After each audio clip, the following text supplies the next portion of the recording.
प्रथम रश्मि सुमित्रानंदन पंत हिंदी की छायावादी काव्यधारा के प्रमुख कवि हैं पंत जी। उनकी कविता अपनी कोमलकांत पदावली के कारण बहुत लोकप्रिय हुई। प्रकृति प्रेम और सौंदर्य की संपूर्ण मधुरता और सूक्ष्मता के शब्दों में साकार करने का സമർത്ഥ കവി ഹേ പന്ത് ജി. ഹിന്ദിയിലെ ഛായാവാദി കാവ്യധാരയിലെ പ്രമുഖനായ ഒരു കവിയാണ് സുമിത്രാനന്ദൻ പന്ത് ജി. അദ്ദേഹത്തിൻ്റെ കവിതകളിൽ അദ്ദേഹം പ്രകൃതി സ്നേഹവും പ്രകൃതിയുടെ സൗന്ദര്യവും അതിൻ്റേതായ മധുരതയോടും സൂക്ഷ്മതയോടും കൂടി ആളുകളുടെ മുന്നിൽ ചിത്രീകരിച്ചിരുന്നു. അദ്ദേഹത്തിൻ്റെ കോമൾകാന്ത് പദാവലി അല്ലെങ്കിൽ ലളിത പദാവലിയിലൂടെ അദ്ദേഹം വളരെയധികം ജനപ്രിയനായൊരു കവിയായിരുന്നു. कोयल तो अपने पंखों में सिमटकर घोंसले में सो रही थी, वह तो अपने ही सपनों में भावों में खोई हुई थी और घोंसले के बाहर अपार सौंदर्य विकीर्ण था. अनेक जुगनू घोंसले के चारों ओर पहरेदारों की तरह घूम रहे थे. കുരുവി എന്താണ് തൻ്റെ ചിറകുകളിൽ ചുരുണ്ടുകൂടി കൂടിനുള്ളിൽ ഉറങ്ങിക്കൊണ്ടിരിക്കുകയായിരുന്നു. അത് തൻ്റെ സ്വപ്നങ്ങളിൽ മുഴുകിയിരിക്കുകയായിരുന്നു. പക്ഷേ ആ സമയത്ത് തന്നെ കൂടിൻ്റെ പുറത്തുള്ള ആ ഒരു സൗന്ദര്യം വളരെയധികം സൗന്ദര്യമായിരുന്നു. കൂടിൻ്റെ പുറത്തും അനേക ജുഗുനു ധാരാളം മിന്നാമിന്നികൾ കൂടിൻ്റെ ചുറ്റും കാവൽക്കാരെ പോലെ ചുറ്റിത്തിരിഞ്ഞുകൊണ്ടിരിക്കുകയായിരുന്നു.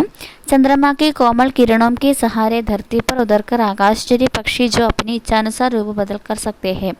തൻ്റെ ആഗ്രഹത്തിനനുസരിച്ച് രൂപം മാറാൻ സാധിക്കുന്ന ആകാശചാരി പക്ഷി ചന്ദ്രൻ്റെ കിരണങ്ങളിലൂടെ ഭൂമിയിൽ ഇറങ്ങി വന്നിരിക്കുകയായിരുന്നു.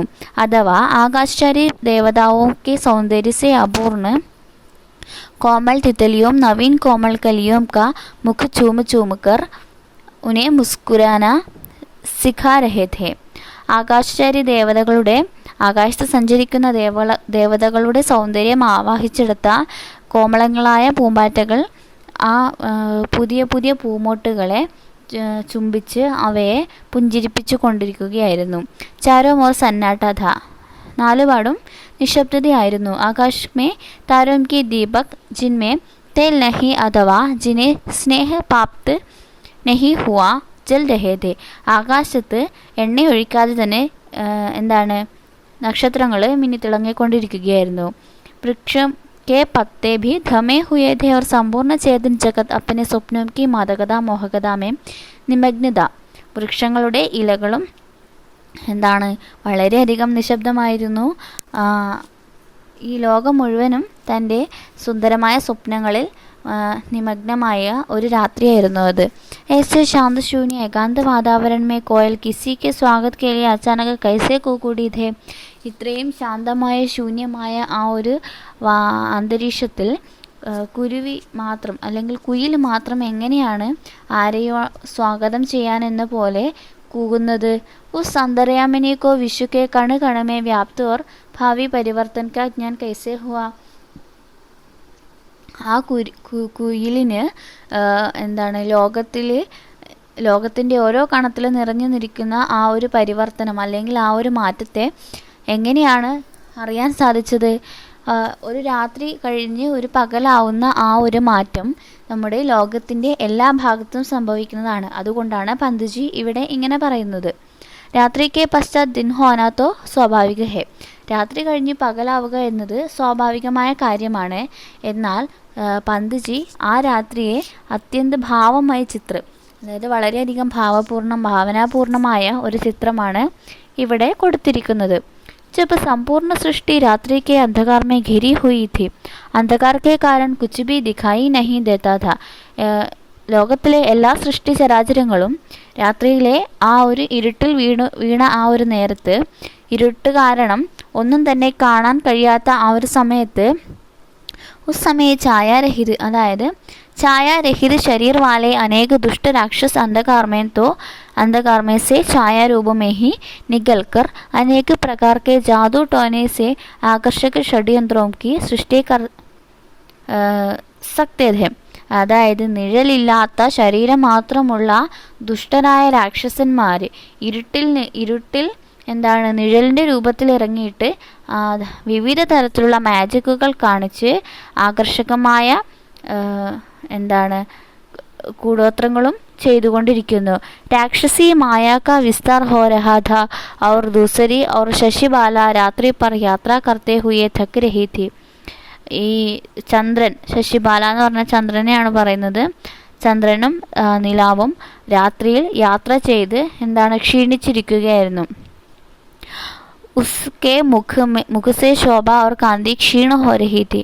അതിൻ്റെ മുഖത്ത് നിന്നും ആ ഒരു ശോഭയും ആ ഒരു കാന്തിയും കുറഞ്ഞുകൊണ്ടിരുന്നു. കമൽ കി പങ്കുടിയോ മേസെ ബന്ദ് പടാ ഭ്രമർ ബി ദുഃഖി ഹോ രഹാ ഥാ. അപ്പോൾ രാത്രിയിൽ വിടരുന്ന താമരയിൽ കയറിയിരിക്കുന്ന ഭ്രമർ, വണ്ടും ദുഃഖിതനായിരുന്നു. അവർ അപ്നി പ്രിയതം സെ ബിച്ചുടാ ഹുവ പ്രേമി ചക്കുവ ശോകാകുൽ ഹോ രഹാ ഥാ.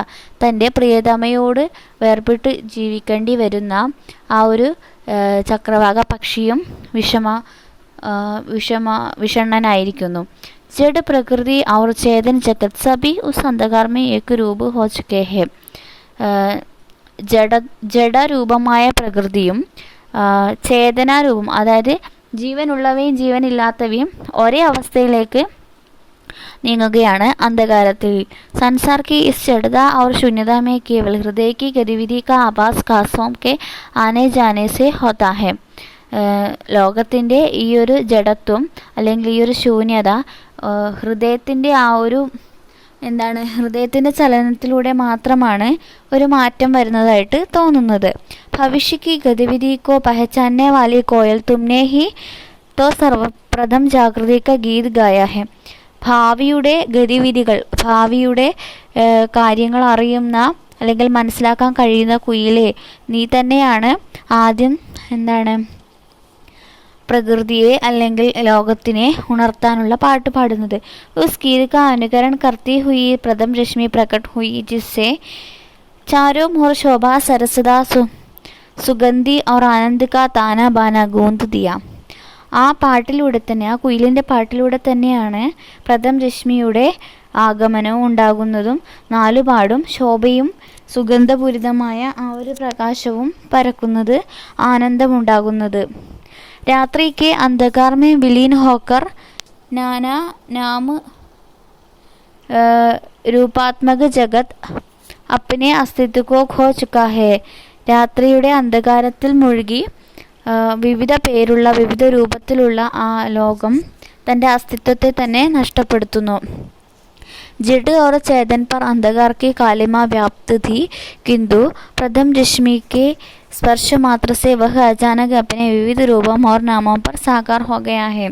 പ്രഥം രശ്മിയുടെ ആ ഒരു സ്പർശനത്തിലൂടെ തന്നെ എല്ലാവരും തൻ്റെ പേരിലേക്കും തൻ്റെ രൂപത്തിലേക്കും തിരിച്ചു പോകുന്നു.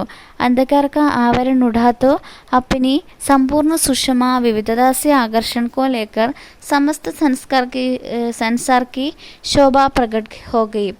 അന്ധകാരത്തിൻ്റെ ആവരണം നീങ്ങിയതോടുകൂടി ലോകത്തിലെ എല്ലാ കാര്യങ്ങളും തൻ്റെ ശോഭ പ്രകടിപ്പിക്കുവാൻ തുടങ്ങി. വൃക്ഷമൊക്കെ ജുണ്ട് പ്രസന്നതാമേ ഭർക്കർ ചൂമിനെ ലഗ. വൃക്ഷങ്ങളുടെ കൂട്ടം സന്തോഷത്താൽ പരസ്പരം ഇങ്ങനെ ആടിക്കളിക്കുവാൻ തുടങ്ങി. ജോ സുഗന്ധിത വായു അബീബി സോയി ഹുയിധി.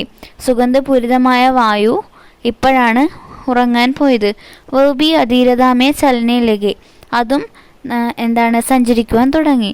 സമീർ ഓർ കിരൺ കാ സ്പർശ പാക്കർ ഫൂൽ മുസ്കുരാനെ ലഗി. ഈ ഒരു സൂര്യകിരണങ്ങളുടെ സ്പർശനം കൊണ്ട് പൂക്കൾ എന്ത് ചെയ്തു? പുഞ്ചിരിക്കുവാൻ തുടങ്ങി. उनके घिलने के साथ ही ओस बिंदु इस दिखाई दे रहे थे जैसे फूलों के अधरों पर मोती के दाने चमक रहे थे. ആ പൂക്കൾ വിരിയുന്നതിൻ്റെ കൂടെ അതിൽ പറ്റിപ്പിടിച്ചിരിക്കുന്ന മഞ്ഞ കണങ്ങൾ ഇപ്രകാരമാണ് തോന്നിയത്. എങ്ങനെയെന്നാൽ പൂക്കളുടെ ചുണ്ടുകളിൽ മുത്തുകൾ പിടിപ്പിച്ചിരിക്കുന്നത് പോലെയാണ്. ഫൂലോं के साथ ही सोई हुई दुनिया ने आंखों खोली. പൂക്കളുടെ കൂടെ തന്നെ ഉറങ്ങിയിരിക്കുന്ന ലോകവും കണ്ണു തുറന്നു. ചാരോ മോർ പ്രഭാതക്ക് സ്വർണ്ണിം ആഭ ഫൈൽ ഗയി. നാലുപാടും പ്രഭാതത്തിൻ്റെ ആ ഒരു ആഭ, പ്രഭാതത്തിൻ്റെ ആ ഒരു കിരണങ്ങൾ പടർന്നു. फूलों की सुगंधी फैली और उसका रसपान करने के लिए भ्रमर उन पर मंडരാനെ लगी. പൂക്കളുടെ സുഗന്ധവും പരക്കുവാൻ തുടങ്ങി. അതിൽ നിന്നും രസം കുടിക്കുവാൻ വരുന്ന വണ്ടുകളുടെ ആ ഒരു മൂളിച്ചയും കേൾക്കുവാൻ തുടങ്ങി. പ്രകൃതിനെ इस परिवर्तित रूप से उनके कंपन और प्रेमपूरित रूपों से जगत के नवजीवन के गुणों की अपनाना प्रारंभ कर दिया. പ്രകൃതി ഈ ഒരു മാറ്റത്തിൽ തൻ്റെ പുതിയ ജീവിതത്തിൻ്റെ ഗുണങ്ങളെയെല്ലാം സ്വന്തമാക്കുവാൻ തുടങ്ങി പുതിയൊരു പ്രഭാതത്തിൽ. इस परिवर्तन दृश्य को देखकर कवि कोयल से पूछता है कि आनंद मग्न रहने वाली बाल पक्षी ने तुमने प्रथम रश्मि का आगमन का पूर्वाभास कैसे पाया? वह स्वर्ग के माधुर्य से परिपूर्ण गील तुमने कहाँ से पाए थे?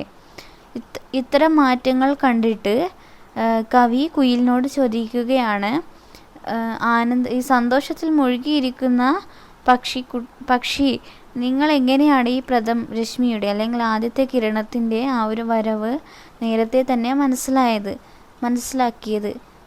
നിങ്ങൾ ഈ ഒരു സ്വർഗീയമായ ഈ ഒരു പാട്ട് നിങ്ങൾ എവിടെ നിന്നാണ് പഠിച്ചത്? അപ്പോൾ ഈ ഒരു കവിതയിലൂടെ നമുക്ക് രാത്രിയുടെ സൗന്ദര്യവും പിന്നെ പ്രഭാതമാകുമ്പോൾ ആ ഒരു ആദ്യത്തെ കിരണങ്ങളുടെ വരവോടുകൂടി ഭൂമിയിലുണ്ടാകുന്ന ഓരോ മാറ്റങ്ങളും വളരെയധികം മനോഹരമായി പന്തജി ഇവിടെ ചിത്രീകരിച്ചിരിക്കുന്നു.